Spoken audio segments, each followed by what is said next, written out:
Hey, I'm Cam. Together, Natalie and myself are 9 times super hosts on Airbnb. The feedback our guests constantly give us is that they love the local tips and travel itineraries that we supply. On this channel, we share some of these tips and reveal the hidden Auckland that regular tourists never discover. We like to share our knowledge because we're travellers too, and we appreciate knowing where to go in advance of your stay.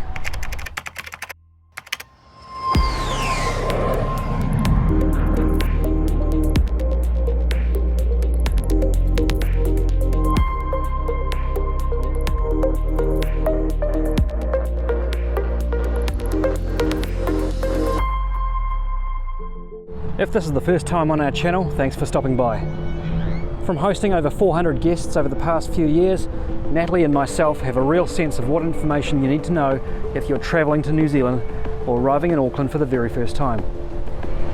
Today I'm sharing with you our best recommendations for the best coffee houses, gelato stores and chocolate makers in downtown Auckland. In the late 1980s, began a proliferation of cafes serving fresh espresso coffee. Through the early 90s, they quickly replaced the Kiwi institution of the tea room or sandwich bar that was often located at railway stations or in small towns on busy travel routes and frequented by travellers wanting a break from the long road journey. The emergence of locally roasted coffee was equally meteoric. Did you know that New Zealand now has the most coffee roasting facilities per capita?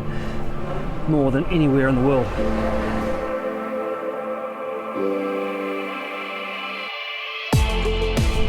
All Press and 8:30 are our personal favourites. We do often have a morning coffee at the All Press Cafe on Drake Street behind Victoria Park Market, as that's close to where we live. Their adjacent art gallery is also always worth a look.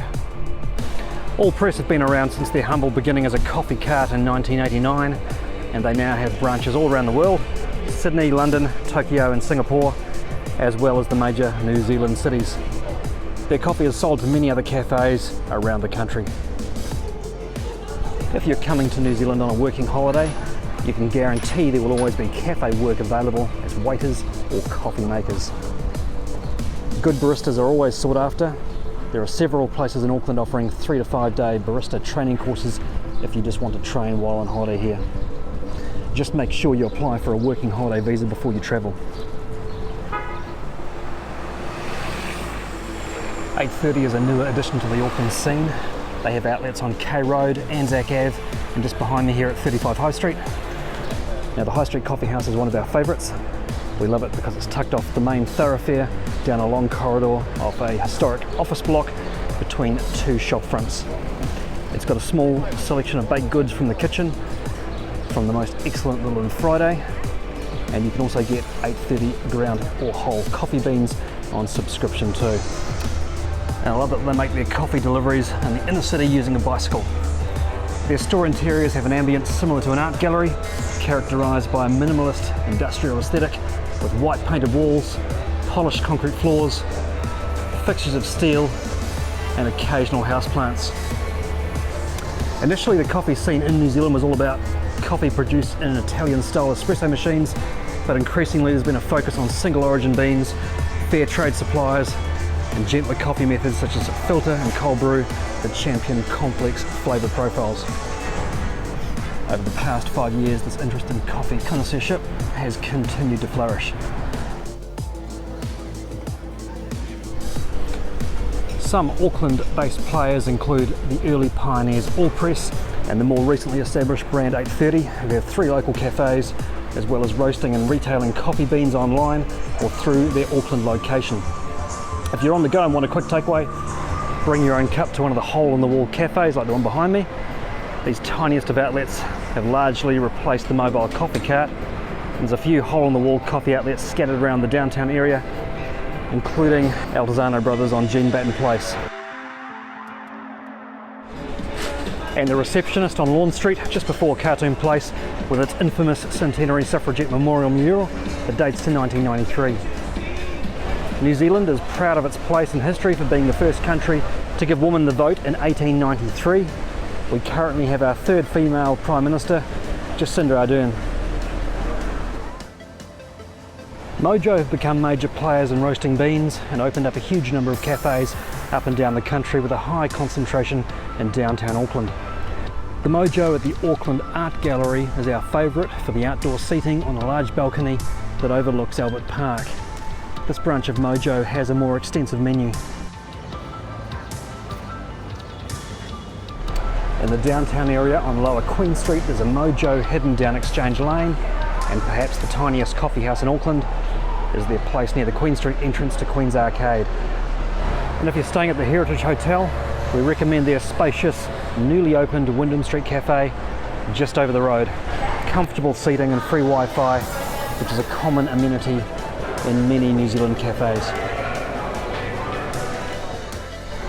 Neo in the historic Queen's Arcade on the harbour end of Queen Street is another hidden gem. Take the escalator to the first level or the staircase right beside the tiny Mojo I was telling you about. It leads up to inside this cafe. Relax in a plush booth seat and browse their selection of recipe books, or head out to the terrace and enjoy a wine under cover overlooking Auckland's premier shopping precinct. They have counter food as well as a la carte menu and occasionally host a VJ in the evenings. They're open until 9 PM Wednesday to Saturday. Sunday and Monday they close at 7 PM.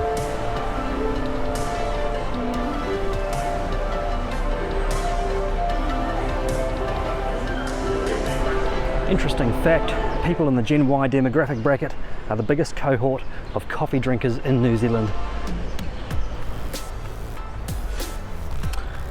Coffee drinking glossary. The flat white is the most commonly served coffee in New Zealand and over the ditch in Australia. It compromises a double ristretto. Ristretto has less coffee than an espresso, topped with hot, silky milk. The latte is made similar to a flat white with a double ristretto or double espresso coffee base, but with slightly more milk than a flat white and a noticeable head of foam on the top. The taste is more milky. Lattes were popular in the noughties, and sectors of the Ponsonby community became defined by them when the term latte drinkers emerged to describe the freelance workers of Ponsonby or the adjacent suburb of Grey Lynn who congregated in cafes with their laptops to meet with friends, colleagues, to discuss business opportunities and to make use of the complimentary Wi-Fi on offer. Prior to the millennial generation and the emergence of co-working spaces, there was the original bleisure set. Free-spirited people who enjoyed mixing business and pleasure in the social and informal environment that the New Zealand cafe offers. The cappuccino, not as popular as the flat white, the steamed milk has an even thicker layer of foam on the top and dusted with a chocolate powder or cinnamon sprinkled into the foam cap prior to the latte art. 1/3 coffee, 1/3 milk and 1/3 froth. The espresso, or sometimes called a short black, is a shot or two of coffee served in a demi-tasse, French for half cup. Generally you'll be served a double shot at no extra charge.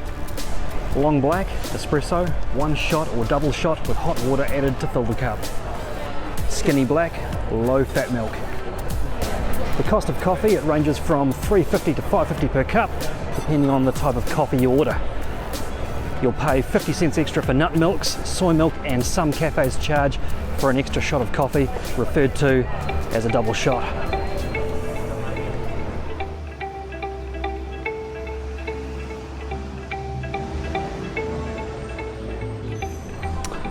Devonport Chocolate, located down the end of Queen's Arcade, showcases handmade confectionery crafted by locally made artisan chocolate makers. The small store is popular with cruise ship patrons due to its proximity to the pier where the ships dock. They have a second Auckland store at 17 Wynyard Street in the quaint seaside village of Devonport, a short 10-minute ferry ride from downtown Auckland. Chocolates can be selected and purchased from about $2.50, or you can buy a boxed selection. They also sell hot chocolate, including the vegan hot chocolate option. Boheme Fresh Chocolate have a store selling chocolate at 12 O'Connell Street, just opposite the top of Vulcan Lane. I was familiar with their award-winning giant chocolate fish from a gourmet grocery store Faro Fresh, and this story is inspirational for anyone wanting to migrate to New Zealand. George arrived in New Zealand in 1999 from the Czech Republic with just a bag of clothes and limited English language skills. As a trained pastry chef, George worked in a variety of kitchens, but after 6 years of hard work in other people's businesses, he decided it was time to venture out on his own. In 2005, he opened Boheme Fresh Chocolates with his wife, and with the goal of creating chocolates made from high quality and fresh New Zealand ingredients. From his experiences of chocolate shops back home, George opened Boheme with the simple premise, I can do this, but I think I can do it better. Boheme have another store in Wellington too, where you can take classes in chocolate making. If you have transport and want to make a short pilgrimage, it's approximately a 1-hour drive north of Auckland to the towns of Matakana, also Wine Country, or the seaside village of Mangawhai, and both places have their own boutique chocolate stores. The Giapo.com store is in downtown Auckland at 12 Gore Street and has the freshest gelato around. This is because their ice cream is made in individual portions after you order. You get to select a flavour off a menu, and you're even given samples of the day's recommended flavours to tempt your taste buds and help you make a choice. These guys really do take ice cream to a new gastronomic and creative level. It's a great place for taking pictures for your Insta or TikTok accounts as well. Just be sure to order a creative add-on such as a picture frame for the perfect selfie, a squid for an absurdist twist, or a sky tower made of solid chocolate. Cher was seen here after the concert at the Spark Arena in 2018. It's open late and they offer masterclasses and chef's table experiences for groups as well. Check out their website for further information. You'll find a link to it below. Waiheki's Island Gelato has recently opened a store beneath the downtown ferry building on Quay Street, right next to the harbour information kiosk, where you can leave your bags. Have a seat outside and watch the ferries docking. Amazing flavours with generous chunks such as Pix Peanut Brittle, one of Natalie's favourites, or try flavours like strawberries and meringue, and lots of fruit-based sorbets, including my favourite, the delicious mojito. If you happen to be in Ponsonby, check out the ice cream at Duck Island on the main street, Ponsonby Road. Their ice cream is made from organic ingredients near Hamilton in the Waikato, a region of New Zealand best known for its dairying industry and of course Hobbiton. All of these ice cream stores are vegan and vegetarian friendly, and they all offer sorbets and coconut based ice creams that are generally gluten free as well. Hey, thanks for checking out the video. I hope you found some useful information that will help you get the most out of your stay in downtown Auckland. If you're planning on coming over to New Zealand at some time, stay tuned for more tips. Natalie and myself have a ton of them to share. You know the drill, hit the subscribe button. We'd love to show you some great hospitality by hosting you at one of our AirBNBs. Do check out our listings using the direct links posted below. Till next time.